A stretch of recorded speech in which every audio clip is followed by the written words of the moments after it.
Bonsoir à tous et bienvenue à notre grand rendez-vous Orateur Bantou.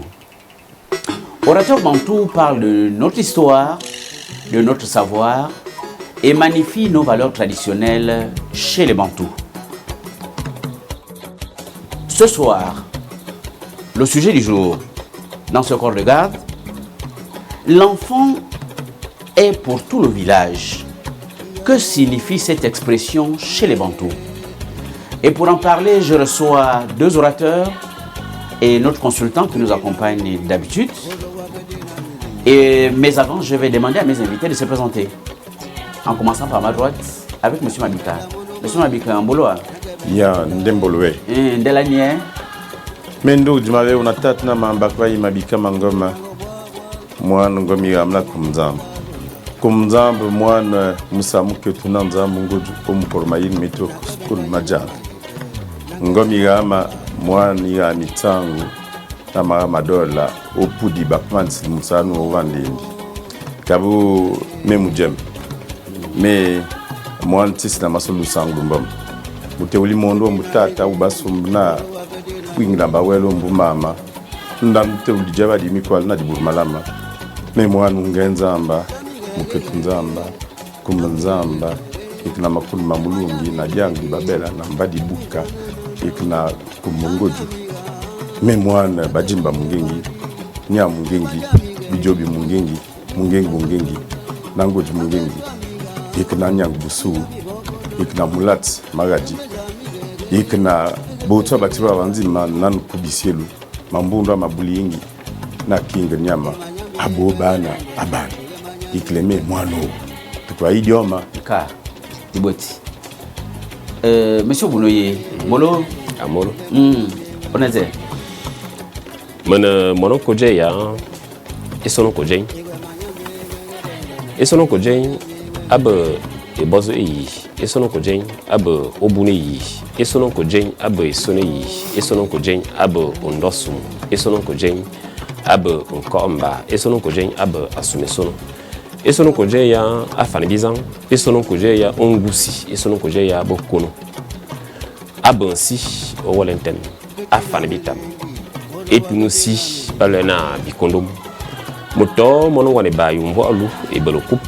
Moto ndefa, moto fa ndeng e sandon. Mone wulana obuni yi. E mono e yibunu. Endeng obuni yi. Endi e yiban e ban esono asum. Asumombe mombe motena mozo zonso. Osobo bumba mbamo bunu ngbaso aso ntuma afiri kara koba tama mango ngoza zamara amara wetimi kana wu sira adama si zama ya mabu mkpe zokomo mba bikoko bizobi yema minkut minkurumeki achingos ngoseyo. Akiba. Merci, Monsieur Bounou. Monsieur Bounou, présentation. Même si vous n'êtes pas dans ce rituel, mais présentation quand même pour vous, les téléspectateurs. Merci, Monsieur Ido Kidao. Je suis Mathurin Ovono Ebe, maître de conférence CAMES, enseignant, chercheur permanent à l'université Omar Bongo. Voilà. Merci. Merci à tous mes invités. Et pour commencer, je vais demander à M. Ovono, première réaction face à ce sujet. Que signifie l'enfant est pour tout le village chez les Bantous? Alors, pris à chaud, comme ça.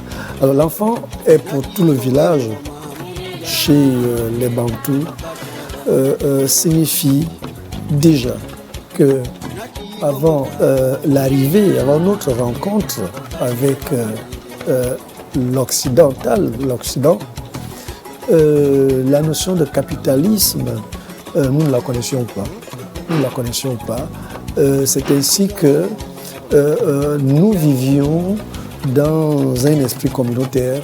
Ce n'était pas, on va dire, la richesse personnelle, la richesse individuelle.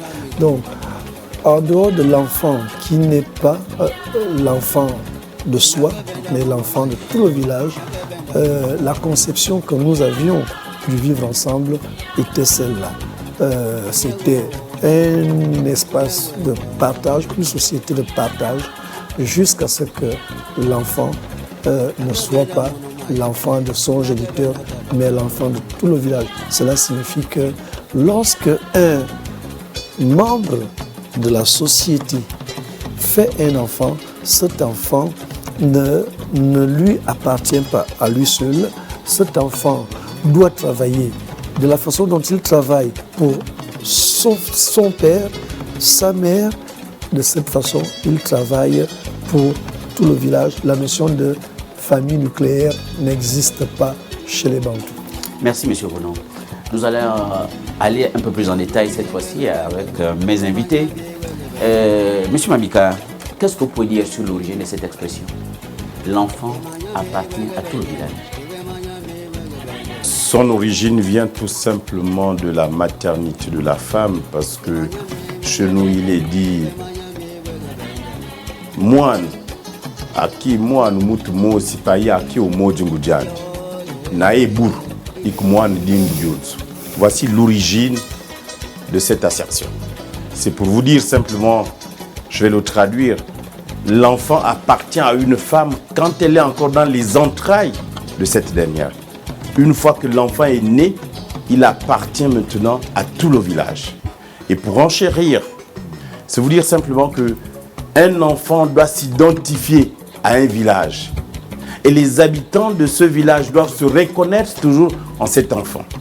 Ici, ça fait naître simplement la notion communautariste. On est loin de l'individualisme. C'est pour dire que ici, le vivre ensemble, comme a dit le professeur, était la chose la plus chère en pays bantou. Donc on ne pouvait pas rentrer dans les notions d'une famille nucléaire. C'est à ceux, l'Africain en général et le Gabonais en particulier, c'est toujours identifié. Mais avec l'arrivée du capitalisme et l'intérêt économique, aujourd'hui, la famille africaine en général et gabonaise en particulier a perdu l'essence. Mais M. Mabika, dans le même sens, qu'est-ce qu'on peut dire de l'autorité des parents biologiques cette fois-là?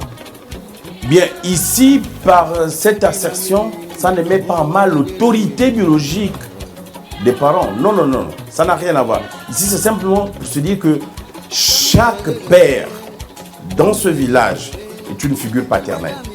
Chaque mère dans ce village est une figure maternelle. Et l'enfant grandissait avec la notion de savoir. Un peu comme, pour aller du coq à l'âne, un peu comme quand nous étions à l'école.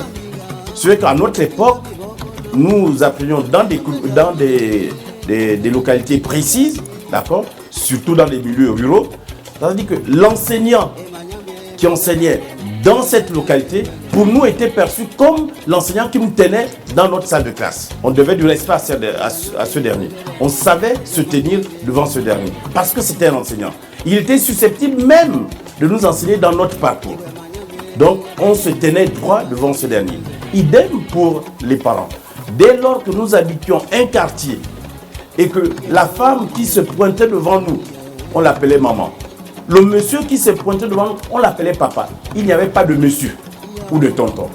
Mais aujourd'hui, avec le modernisme, avec tout ce que nous savions, mais il y a simplement de l'influence. Donc c'est pour vous dire qu'ici, l'autorité parentale est toujours existante, mais c'est vraiment renforcé par la présence de toutes ces figures, qu'elles soient paternelles ou maternelles. Oui, on reviendra là-dessus tout à l'heure, M. Mabika. M. Bono, revenons sur l'origine de cette expression. Monsieur Douké Ndao, je vous remercie pour cette énième invitation. Aujourd'hui, vous parlez de l'enfant est pour tout le village, chez les Bantous. Oui, le village, ce terme village, qui vient de la langue française, parce que je vous dirais que la langue française, c'est une langue qui a pris son essence, son ascension au 8e siècle. C'est une langue qui est nouvelle, en fait, qui est jeune par rapport à nos langues que nous avions aussi. Donc, s'il faut parler de village en français, village vient de la langue yendam. On dit la langue du bas latin, ça veut dire villaticum, qui va dire ensemble d'habitation. Et lui-même dérive de villa. Villa, ça veut dire habitation de campagne. C'est un ensemble. Quand on parle d'habitation, ça veut dire qu'il y a un ensemble de personnes. qui habitent et avec des connaissances diverses. Bon, maintenant, pour l'enfant, le mot enfant aussi, c'est pareil. Enfant vient de enfant, qui marque déjà une opposition. Fan qui est un participe passé de fari. Fari qui veut dire parler. C'est-à-dire qui ne parle pas. Un enfant qui ne parle pas. Ça veut dire que c'est quelqu'un qui ne parle pas. Ça veut dire que dans la définition, on peut dire que c'est une personne qui ne peut pas manifester sa pensée par un discours. Ça veut dire que c'est une personne qu'on doit charger pour qu'il essaye d'émerger dans sa vie, pour connaître la différence entre le bien et le mal, les règles, les lois, peut-être même des initiations pour l'intérêt unique du village, qui est un système. C'est-à-dire un enfant, un village, c'est-à-dire l'enfant, c'est directement l'image du village. C'est-à-dire il doit servir à tout le village, il doit défendre tout le village, tout ce qui concerne le village, il est là pour défendre. Je pense que pour le moment... Une vision communautaire de la vie. Une vision communautaire, parce que même quand on attribue le nom, normalement c'est comme si on met en lui un avenir, une vision, et cette vision doit être mutée pour que ça se manifeste à la chair de la réalité. Voilà pourquoi on parle de l'enfant et un village. Je pense que je peux d'abord... Et parlant de l'autorité des parents biologiques, qu'est-ce qu'on peut dire? Est-ce que leur autorité semble limitée ou ils ont toujours leur autorité? Non, l'autorité des parents biologiques, dans ce système-là, l'autorité des parents biologiques n'est pas à retirer. Non, au contraire, l'autorité des parents biologiques est même renforcée, aidée, parce qu'il peut avec que les parents biologiques ne sont pas à côté. Mais cet enfant peut commettre un geste qui ne plaît pas à la norme. Mais cet enfant, peut-être par le voisin, pourra être réprimandé, sans pourtant y avoir des répercussions. Que le parent biologique viendra dire, bon, vous avez touché mon enfant, je ne voudrais pas comme cela se fait aujourd'hui. Nos sociétés ont évolué comme ça, nos villages ont évolué comme ça. Je ne pense pas que ça peut retirer l'autorité à un parent biologique sur son enfant. Non, au contraire, c'est un complément du fait que les voisins, les autres frères, les pères contribuent à renforcer la connaissance ou bien les compétences de cet enfant qui doit émerger, qui doit donner l'image d'un modèle, d'un village modèle. Et en regardant les choses de cette façon, on peut dire que la sécurité de l'enfant est renforcée. Mais bien sûr que la sécurité de l'enfant est renforcée. Vous voyez que votre enfant, vous êtes le seul qui peut donner son éducation sécurisée. Ça ne peut pas. Parce que parfois, les parents sont occupés à d'autres occupations, que ce soit en ville ou au village. Au village, les parents vont en brousse. Mais ce n'est pas tout le monde qui va en brousse. Il y en a d'autres qui restent au corps de garde, qui enseignent, qui éduquent, qui surveillent les enfants. Comme nous, on a dit récemment, où on parlait de corps de garde, où des gens qui surveillent, on surveille les enfants. Mais s'il faut parler de manière individuelle, mais ça ne va pas aller parce que le jeune homme qui reste, l'autre va dire, bon, de toute façon, ce n'est pas mon enfant, je ne m'en occupe pas. Son père, il est au champ, sa mère est au champ, ou bien son père au travail, sa mère au travail, alors qu'est-ce qui va se passer? Ça veut dire que l'enfant, le mal peut lui arriver sans que le voisin, sans que l'autre papa intervienne. Donc moi, je pense que nous avions des meilleures sociétés. Merci, M. Bounou. Avant de revenir chez M. Bounou, M. Mabika, oui. Est-ce que ça veut dire qu'avec cette vision, un voisin peut réprimander cet enfant? C'était fréquent à notre époque. Vraiment, c'était fréquent. Les enfants que nous étions autrefois savaient tout de suite que j'ai été réprimandé par tel papa du village ou par telle maman. On n'avait jamais le courage d'aller se plaindre. Jamais. Parce que c'était normal. C'était une société organisée et bâtie autour des valeurs. Les valeurs ancestrales, les valeurs durables. D'accord? Et ce sont ces valeurs qui ont fait des Gabonais de notre génération et nos aînés vraiment des modèles. Parce qu'on n'a pas connu fumer le chanvre. On n'a pas connu aller braquer des parents. Non, on n'a pas connu ça. Parce que tout simplement, la société était bâtie sur l'organisation des travaux champêtres, sur la pêche, la chasse et la cueillette, ainsi de suite. Voici la société africaine, en général, et gabonaise.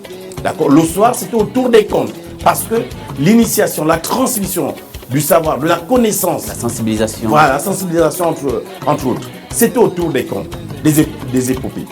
D'accord? Donc ici, nous disons que la société africaine d'autrefois, c'était un beau modèle.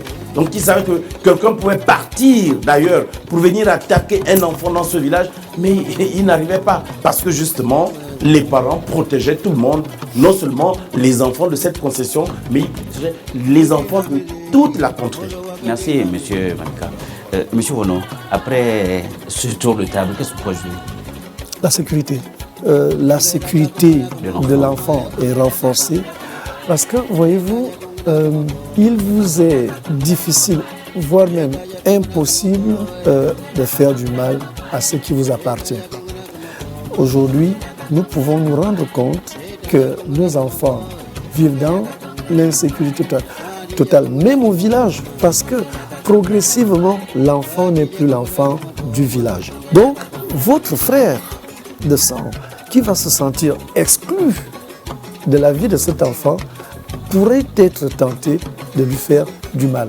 Voyez-vous? Et l'enfant aussi, qui ne grandit pas avec l'idée selon laquelle le frère de son père, c'est son père, la sœur de son père, c'est sa tante, etc., etc., va se dire, moi, de toute façon, je ne connais que mes parents biologiques. Et c'est comme ça qu'il va vivre dans une certaine insécurité sociale.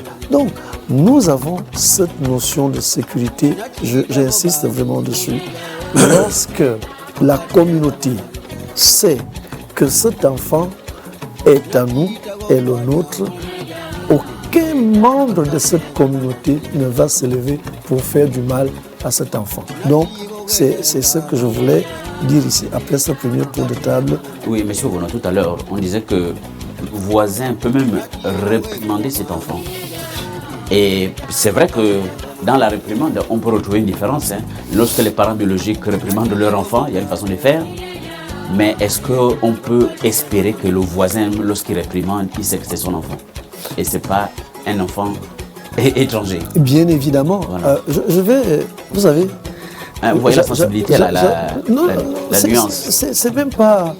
Personnellement, je pense que lorsque nous vivons avec l'esprit selon lequel l'enfant est l'enfant du village, on ne peut pas craindre des abus dans les réprimandes, etc. Les abus, actuellement, on les observe parce que l'enfant est de plus en plus l'enfant de ses parents biologiques.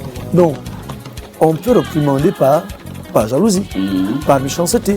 Et ce n'est même plus de la réprimande. Ça devient des règlements de compte, ça devient des délits. Voilà.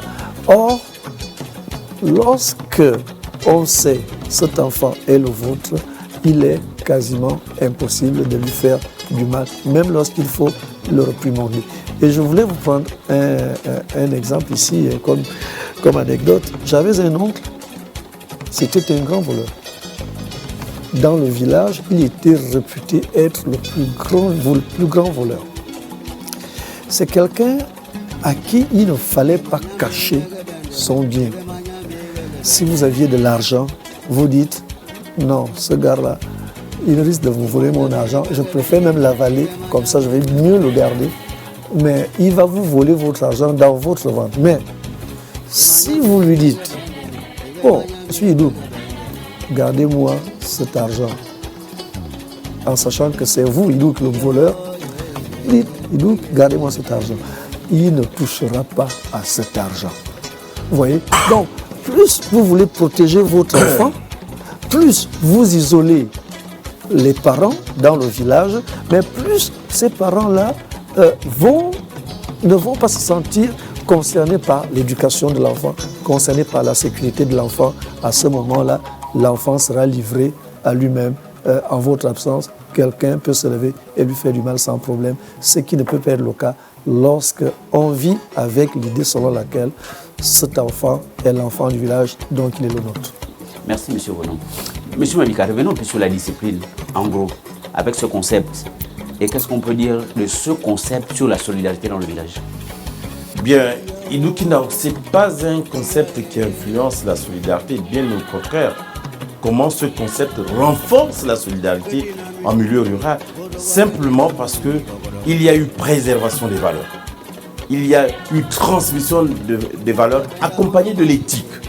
Parce que dans des milieux ruraux, Idukina, ne devient pas père qui veut, n'est pas mère qui veut.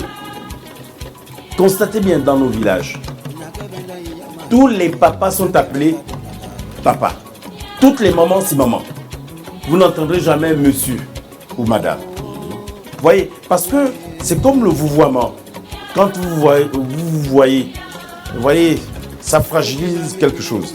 Mais le tutoiement, tout de suite, renforce les liens. Et c'est pareil en milieu rural, dans nos villages. C'est vous dire qu'avec ces valeurs, la société était solide. Elle était bâtie véritablement sur du roc. Mais aujourd'hui, avec l'individualisme, avec le capitalisme, d'accord, surtout l'économie, vraiment ça a fragilisé quelque chose. Il y a eu fracture de nos jours. Donc il convient de faire un retour vers ces fondamentaux, d'accord, qui ont permis au Gabon de rayonner, qui ont permis au Gabon de bâtir véritablement sur du solide. Voici succinctement ce que je peux dire. Merci, M. Mamika. M. Bounou, qu'est-ce qu'on peut dire aussi de la discipline? Comment ce concept influence-t-il la solidarité et la discipline? Monsieur Idouki-Ndao, nous avons dit l'enfant appartient à tout le village. Ça veut dire que nous avons affaire à un système. Et quand on parle de système, on parle de solidarité. Parce que s'il n'y a pas de solidarité, il n'y a pas de système. Ou bien le système ne tient pas. Donc,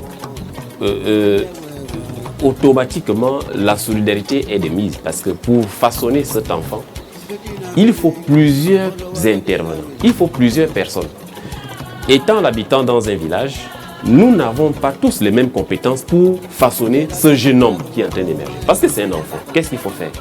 Monsieur Idouki-Ndao, lui, il est spécialiste de telle initiation. C'est monsieur Idouki-Ndao qui doit initier mon fils pour telle ou telle chose. Il y a monsieur Babika, qui est peut-être spécialiste de l'enseignement des interdits.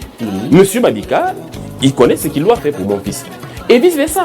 Vous voyez-vous comment l'être humain que nous allons façonner, comment cet être humain sera le modèle de cette solidarité? C'est ça la vision. Voilà pourquoi je parlais d'une vision par rapport à cet enfant pour pouvoir défendre, pour être à l'image de ce village qui représente l'unicité. Voilà pourquoi vous voyez où je parlais de la mutation de la pensée de cette prophétie même à la chair de la réalité. Parce que cet enfant doit refléter le modèle. Il doit matérialiser, il doit être le modèle de ce que nous avons tracé pour lui par cette unicité.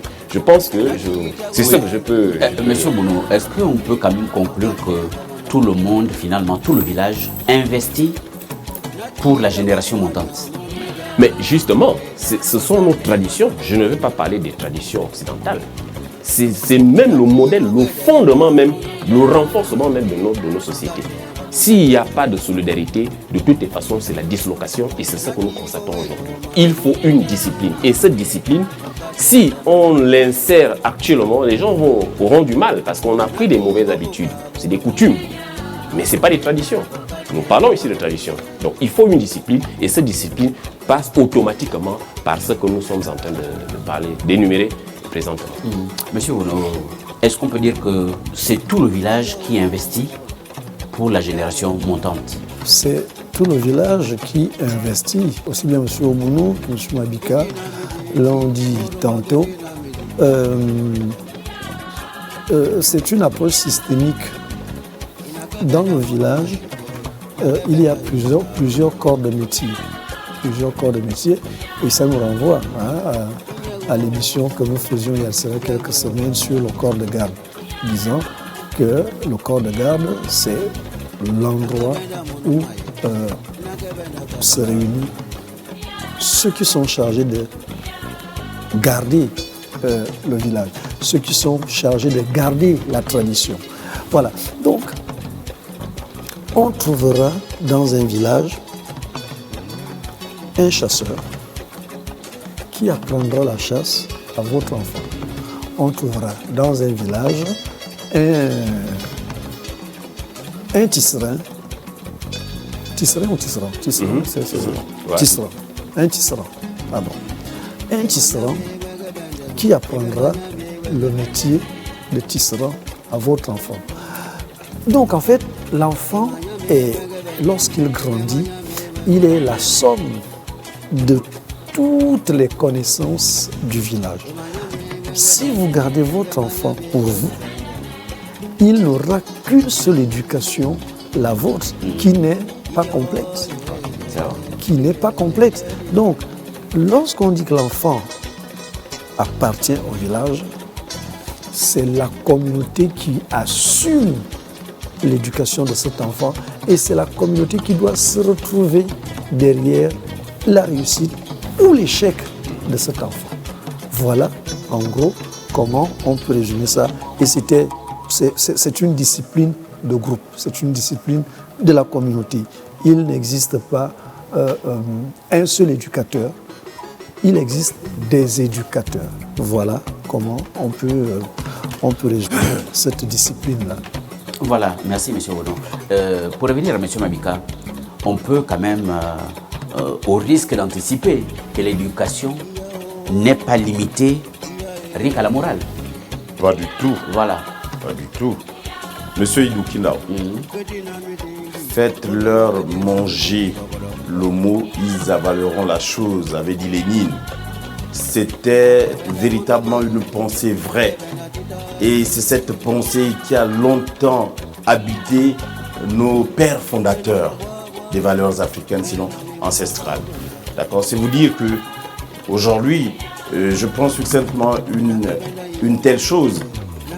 J'ai l'un de mes beaux-pères, d'accord, Monsieur Iwangou Mbamba Jean-Éloi, mais à la mort de son papa à Penyungu, ce monsieur a laissé des enfants en bas âge qui sont des beaux-oncles.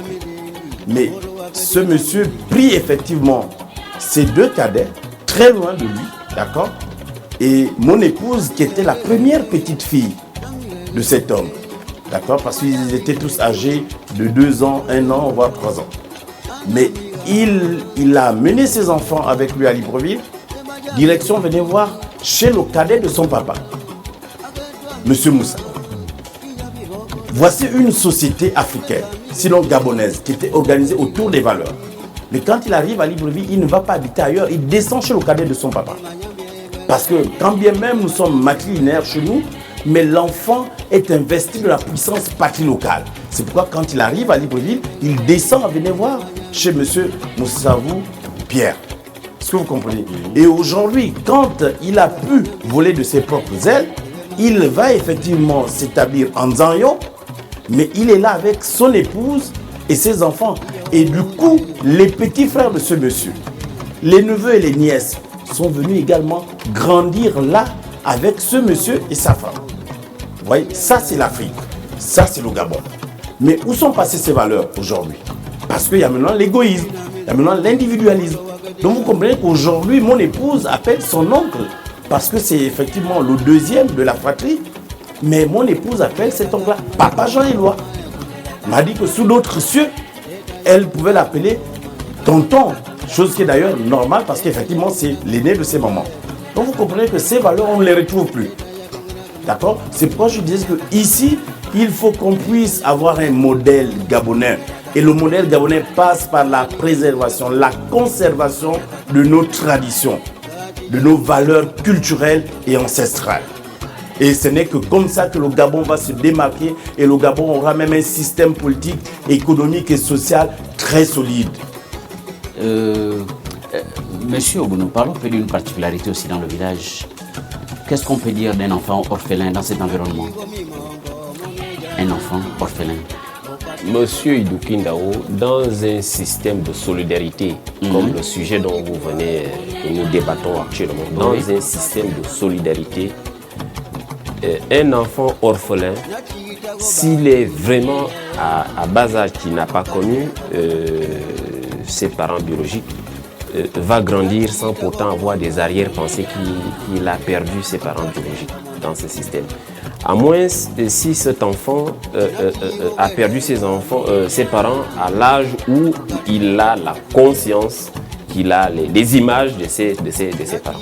C'est-à-dire, un enfant orphelin à ce niveau bénéficie des mêmes avantages qu'un enfant qui a ses parents biologiques. Voilà, il n'est pas abandonné parce que le système est là pour l'aider à s'émanciper, pour l'aider à le façonner pour qu'il soit un modèle du village. Parce que l'image de cet enfant sera l'image du village.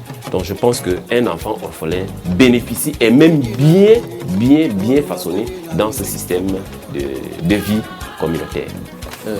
Monsieur Mabika, qu'est-ce que vous ajoutez dans le cas d'un enfant orphelin? Vraiment, c'est une question intéressante. Je vais simplement renchérir ce qu'il a dit.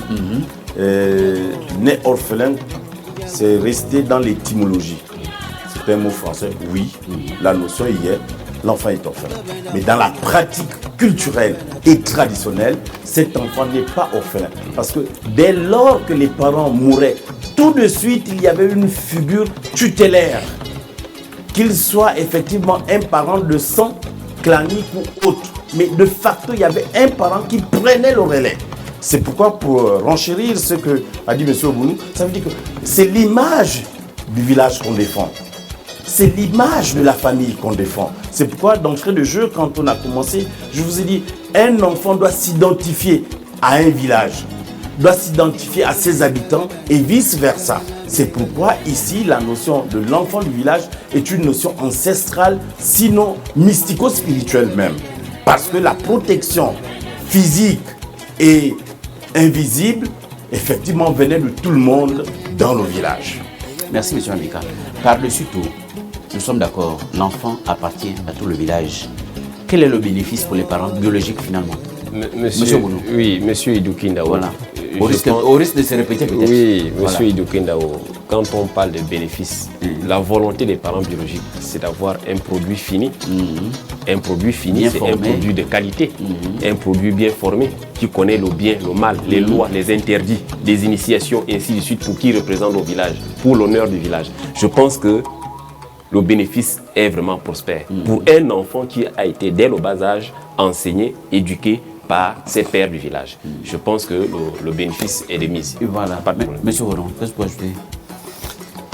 Le bénéfice, effectivement, c'est la satisfaction des parents pour avoir mis au monde un enfant qui a reçu l'éducation de la communauté.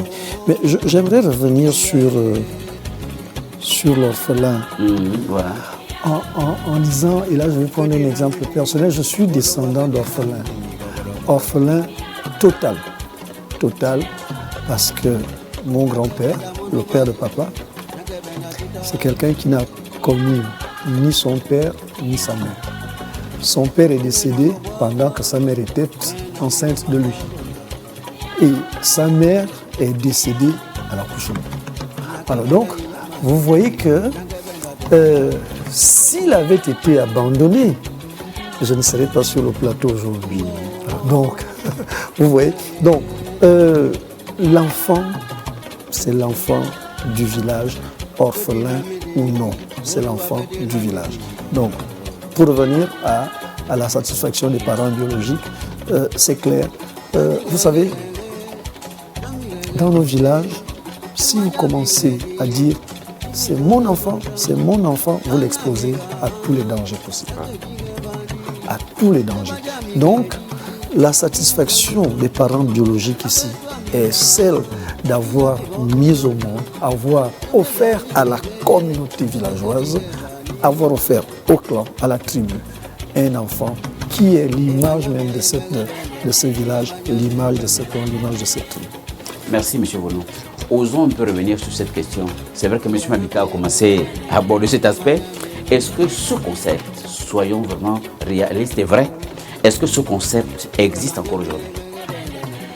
Je n'irai pas de main morte. Ce concept existe aujourd'hui infiniment, vraiment d'une manière ou bien vous êtes la dernière espèce. Oui, j'ose le dire parce que pour mon propre cas, à plusieurs reprises, quand je suis en congé, je commence à l'extérieur et je termine par le village. Quand j'y vais au village, n'ayant plus de grand-mère, n'ayant plus personne, d'accord, seule une maman que j'ai, la grande soeur de maman, mais j'apporte des kits alimentaires pour tout le village. Et pourtant, je ne suis pas parenté à tout le village. Je ne suis pas homme politique. Vous restez enfant du village. Je reste enfant du village. Et ce village s'identifie en ma personne. Et même quand j'officie des événements culturels et traditionnels, c'est la fierté de ce village. Et aujourd'hui, je dis à qui veut l'entendre, j'appartiens à tout le Gabon. Je ne suis plus que pour nous. D'accord? Parce que je m'approprie effectivement toutes les cultures du pays. C'est à nous de vendre la culture gabonaise. Donc pour terminer, c'est vous dire simplement que de nos jours, cette image est maintenant édulcorée ou dénaturée simplement par le matériel. D'accord? Les gens sont devenus plus qu'intéressés par les billets de banque et autres. Du coup, ça perd véritablement son essence. Merci, M. Mbika. M. Obono, ce concept existe-t-il encore aujourd'hui? Monsieur Idouk, Ou bien oui, ce concept existe dans la conscience de plusieurs personnes, comme vient de le dire monsieur Malika, parce que lui, il a ça, il a vécu ça, il est obligé de le pratiquer. Mais j'attire un peu l'attention parce que à l'époque, tout ce que nous vivons aujourd'hui, il y avait aussi des mauvais. Ce que nous vivons aujourd'hui existait avant. Mais il y avait des gens qui étaient là pour mettre de l'ordre, pour discipliner. Et voilà pourquoi vous allez voir que dans nos rites, il y avait toujours des rites qui étaient là pour la justice. Justement parce qu'il y avait des mauvaises personnes qui étaient capables d'amener des mauvaises choses dans le village pour détruire les enfants du village. Et notre société était équilibrée. Mais le problème aujourd'hui, c'est que ceux qui détenaient cette puissance ne sont plus là, ou ils n'ont plus transmis ces savoirs. D'où aujourd'hui, nous avons une minorité qui a cette culture, comme M. Madika vient de le dire, mais on va transmettre ça à qui? C'est ça le problème. Et quels sont les enseignants, ceux qui sont censés enseigner, éduquer pour transmettre ces valeurs? Parce que chaque village avait des gens qui étaient là pour conserver ce système. Parce que quand on a un système, il faut avoir des gens, des soldats qui sont là pour conserver ça.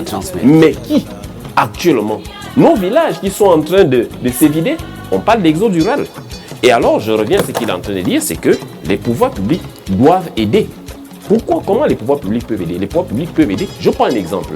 Si déjà, les villageois vous disent, nous ne pouvons plus aller dans nos villages parce qu'il n'y a plus de route. Quel villageois qui va aller en saison de pluie, il ne peut pas sortir? Aménagement des routes. Deuxièmement, il y avait des cultures que les pouvoirs publics en fait favorisaient pour que les paysans pratiquaient. Je prends l'exemple du cacao, du café.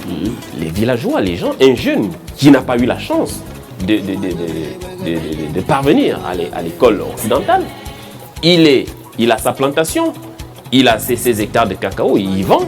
Et il est riche, il construit des maisons et il est là pour garder certaines traditions. Mais aujourd'hui, allez-y voir pourquoi les jeunes quittent les villages. Ils quittent les villages parce qu'il y a un manque d'activité. Même si vous avez des plantations, mais vous allez les écouler comment? Ayons la culture d'aimer nos villages. Si nous avons la culture d'aimer nos villages, nous allons aménager des routes, nous allons encourager au moins le minimum qui reste au village pour leur permettre d'y rester et en même temps, ceux qui ont de la valeur ajoutée comme nous, chaque vacances, nous restons au corps de garde, nous essayons de notre mieux de cultiver, d'enseigner pour permettre à ce que ces pratiques, ce système puisse pérenniser. Parce que sinon, si nous continuons dans ce sens, ou ce que nous sommes en train de faire aujourd'hui, ça va disparaître et c'est un danger. Nous n'aurons plus notre identité. Nous aurons la peau noire, nous aurons des noms de nos ancêtres, mais nous serons vidés de nos âmes parce que nous ne refléterons plus l'image de notre société. Nous allons refléter l'image de la société occidentale comme nous le voyons aujourd'hui parce que certaines personnes ont même du mal à parler leur langue. Je pense que M. Idouk... Monsieur Obono, dans le même sens, est-ce qu'on peut quand même affirmer ou dire ceci? Est-ce que ce système prévient-il la délinquance? Mais le système prévient bien la délinquance, oui. À moins si la délinquance est génétique. Mais même si la délinquance est génétique, peut-être l'enfant a eu un père qui était délinquant, mais qui a été maîtrisé, mais il y a aussi des pratiques pour combattre cette délinquance. Puisque nous sommes un système. Et dans ce système-là, chaque activité a un professeur. Chaque activité a celui qui maîtrise. Donc, ne voyons pas la vie aujourd'hui parce qu'on va dire que Ce que l'Occident a amené, c'est ce qui est beau. La médecine, nous l'avions. La technologie, nous l'avions. On avait tout. Et même au-delà, nous avions la science, les mystères, la spiritualité. Nous avions ça. Il y avait des cas où on disait que bon là, il faut amener chez telle ou telle personne. C'est lui qui maîtrise ce genre de cas. Nous avions des meilleures sociétés. Je ne sais pas ce qui pouvait bloquer à nos ancêtres, à nos anciens qui ont bâti nos villages, de faire quoi que ce soit pour un enfant qui est délinquant. On avait eu des meilleures sociétés. Je ne pense pas que la délinquance était un blocage pour essayer de mettre cet enfant à l'ordre. Puisque nous avions eu des plus délinquants aujourd'hui, des plus délinquants parce qu'il y avait des gens qui étaient capables, peut-être par des fétiches, c'est qu'il fait des choses, mais vous n'arrivez pas à le saisir. Mais il arrivait toujours un patriarche qui le maîtrise. Donc je pense que ce sujet, c'est... Monsieur Mabika, pour revenir sur la délinquance, est-ce que ce système prévient la délinquance? Je n'irai pas de même ordre, je dirais oui, pour la plus simple et bonne raison que avec ce système, je prendrai un petit cas. J'ai mon grand-oncle, père son âme, qui était le papa de Pierre Mamounou, premier commerçant de la province de Lambouni, mais à Mouila. Quand il voyait un jeune passer devant son domicile et son commerce à 12 heures, pendant que ses enfants étaient à table, il demandait à ses enfants de faire de la place. Il appelait le jeune homme, venir s'attabler au même moment que ses enfants. Vous voyez que si cet enfant qui errait à Didi vient déjà s'attabler, vous êtes sûr que là où il allait peut-être chercher des mangos, aller commettre un forfait, pouvait-il encore aller? La réponse est non. Puisqu'il était détenteur d'un commerce, d'accord, un enfant qui n'est pas allé à l'école pendant que les autres sont à l'école, il dit bon, écoute, tu n'apprends pas pourquoi. Maman ou papa n'a pas eu de quoi payer comme assurance. Bien, ok. Viens au bar, viens travailler, aide gérant pendant l'après-midi ou la matinée. Et le soir, il sortait 250, 300 francs. Ben vas-y, je donne à papa ou à maman, que j'étais chez papa Mamboulou. J'ai travaillé quelques heures, voici ce qu'il m'a donné. Ils vont aller payer la scolarité. Donc vous voyez qu'à ce niveau, l'enfant était protégé de la délinquance. C'est pour, voilà, c'est pour vous dire que sans réchigner, je dirais oui, ce système était un système solide. C'était un système vraiment construit pour le bien de tous les enfants et pour la prospérité de chacun d'eux. Monsieur Bono, qu'est-ce que vous pouvez ajouter? Ce système, cette façon de faire, prévient-il la délinquance? Oui, sans l'éradiquer, dès qu'il y a société, il y a délinquance. Dès que les hommes se réunissent, il y a nécessairement des bons et des moins bons. Mais nous parlons là d'un système qui, en fait, travaillait à réduire au maximum la délinquance. Nous n'allons pas dire qu'avant la rencontre avec l'Occident, il n'y avait pas de délinquants dans nos villages. Non. Nous n'allons pas dire qu'il n'y avait pas de voleurs. Non. Nous n'allons pas dire qu'il n'y avait pas d'assassins. Non. Mais nous allons remarquer quand même qu'à l'époque de nos ancêtres, la fréquence des meurtres était moins élevée qu'actuellement. La fréquence des vols était moins élevée qu'actuellement. La fréquence des viols était moins élevée qu'actuellement. Cela signifie quoi? Cela signifie que, effectivement, lorsque nous étions uniquement dans ce système purement africain, avec nos valeurs, avec nos systèmes de police, nos systèmes de justice, etc., on arrivait à prévenir la délinquance à grande échelle. Voilà. Et pour terminer, est-ce qu'on peut comparer cela à l'école moderne? Monsieur Mabika, peut-on comparer ce système à l'école moderne? Comparaison n'est pas raison, disent les autres dans l'Hexagone. Je refuse de comparer, mais c'est juste que prenons chacune de ces écoles avec ses réalités, d'accord, qui pourraient être transposables. Mais maintenant, le problème reste au niveau de ces adeptes censés de recevoir le message et le mettre en musique. C'est là où le bas blesse parce qu'il est souvent difficile, d'accord, de rendre une copie fiable. C'est pourquoi il y a un proverbe en Pounou qui dit « Une plantation qui a reçu beaucoup d'abatteurs, les arbres ont tendance maintenant à prendre d'autres trajectoires. » Ça revient à cela. même pour mon frère, ils sont tous enseignants, ils passent tous par l'ENS ou encore par des universités, mais jamais tous ils rendront la même philosophie qu'ils ont eu à recevoir sur les bancs des universités. Donc chacun ajoute, l'autre va extraire, ainsi de suite. C'est vous dire simplement que repartons vers une société gabonaise digne de ce nom, avec des fondements sérieux, durables, solides, basés véritablement sur la moralité traditionnelle et culturelle pour avoir un Gabon meilleur. Merci, M. Mavika. M. Bono, comment on peut qualifier cette école par rapport à l'école moderne? Monsieur Idouk Ndao, je dirais le concept, l'école modèle, je voudrais qu'on trie. Je voudrais qu'on trie. Parce que vous voyez l'école moderne, quand on parle d'école moderne, l'école occidentale. L'école occidentale, moi on m'a appris qu'on ne doit pas insulter une personne âgée. Mais nous voyons sur les réseaux sociaux, il y a cette liberté d'insulter, cette liberté de dire des choses aux personnes âgées. Notre tradition ne l'enseigne pas. Notre tradition ne l'enseigne pas. Donc moi je pense qu'il faudrait prendre ce qui est bien de l'école moderne et ce qui est bien de notre école, mélanger et faire en sorte que ça soit une éducation de qualité. Je pense que c'est ça que je peux... Merci, M. Bono. Nous voici arrivés au terme de notre discussion.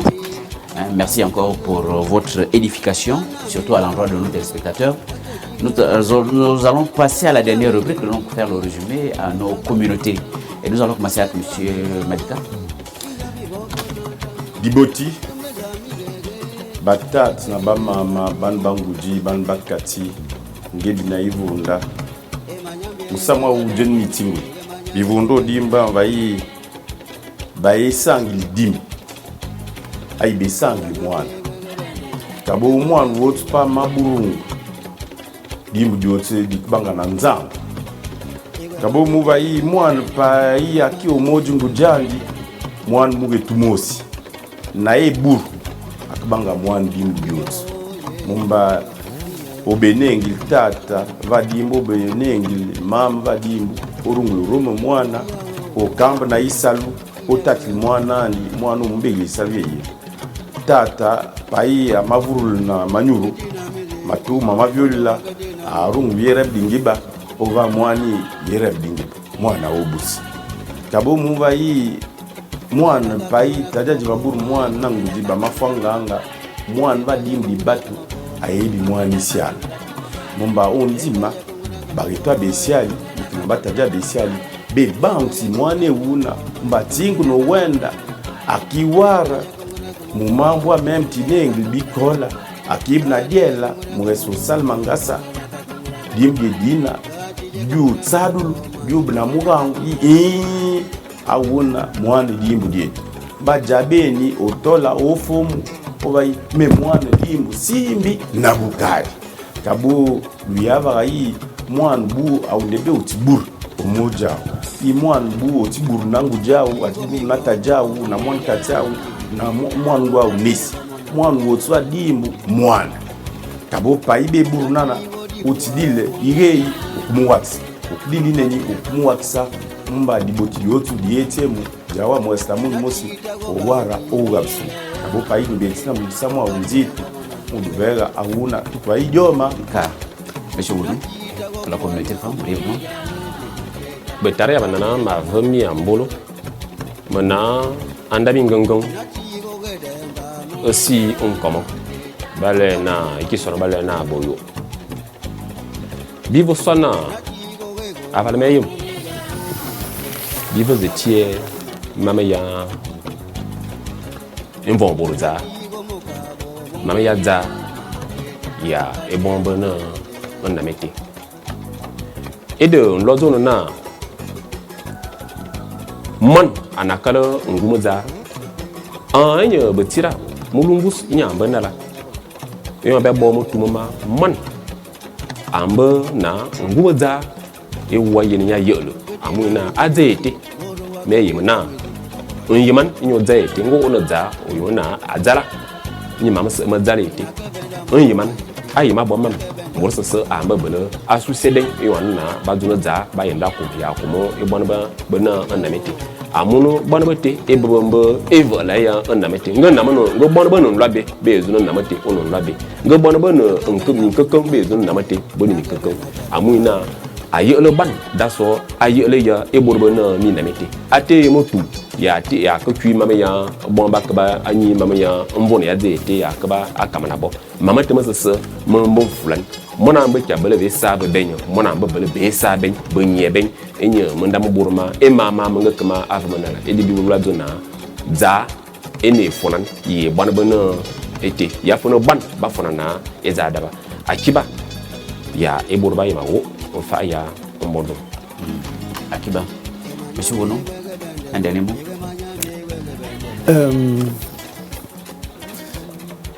La Grande Royale, dans l'aventure ambiguë de Cher Hamidou Kane, avait dit « L'école où nous poussons nos enfants tuera en eux demain ce qu'aujourd'hui nous aimons. » Je pense que le débat que nous venons d'avoir tourne autour de cela. Nous parlons d'individualisme, de capitalisme qui disparaît dans nos sociétés, qui disparaît, qui sévissent dans nos sociétés, dans nos villages. C'est parce que au départ, nous avons été dans l'école du blanc. C'est ce qui a fait en sorte que ce que nos ancêtres aimaient disparaissent. L'enfant, c'est l'enfant du village, ce n'est pas l'enfant de son géniteur, c'est ce qui prévalait à l'époque de nos ancêtres, à l'époque de nos grands-parents. Il faudrait que nous revenions à cette réalité, à cette valeur, pour que nous ne connaissions plus certaines dérives que nous connaissons aujourd'hui. Donc, procédons au retour aux sources, procédons aussi au recours aux sources pour retrouver les valeurs ancestrales de nos villages qui fondent même notre humanité propre. Merci monsieur Renaud, merci à mes invités. Nous pourrons ajouter ceci pour terminer, que ce principe rappelle que l'isolement familial est un concept étranger à la sagesse ancestrale bantoue. Enfin, au cœur des préoccupations collectives, le village garantit non seulement sa survie, mais aussi la pérennité des valeurs culturelles. Merci encore, merci à nos techniciens, merci à l'attention de nos téléspectateurs. À très bientôt pour un prochain numéro. Bonne soirée à vous.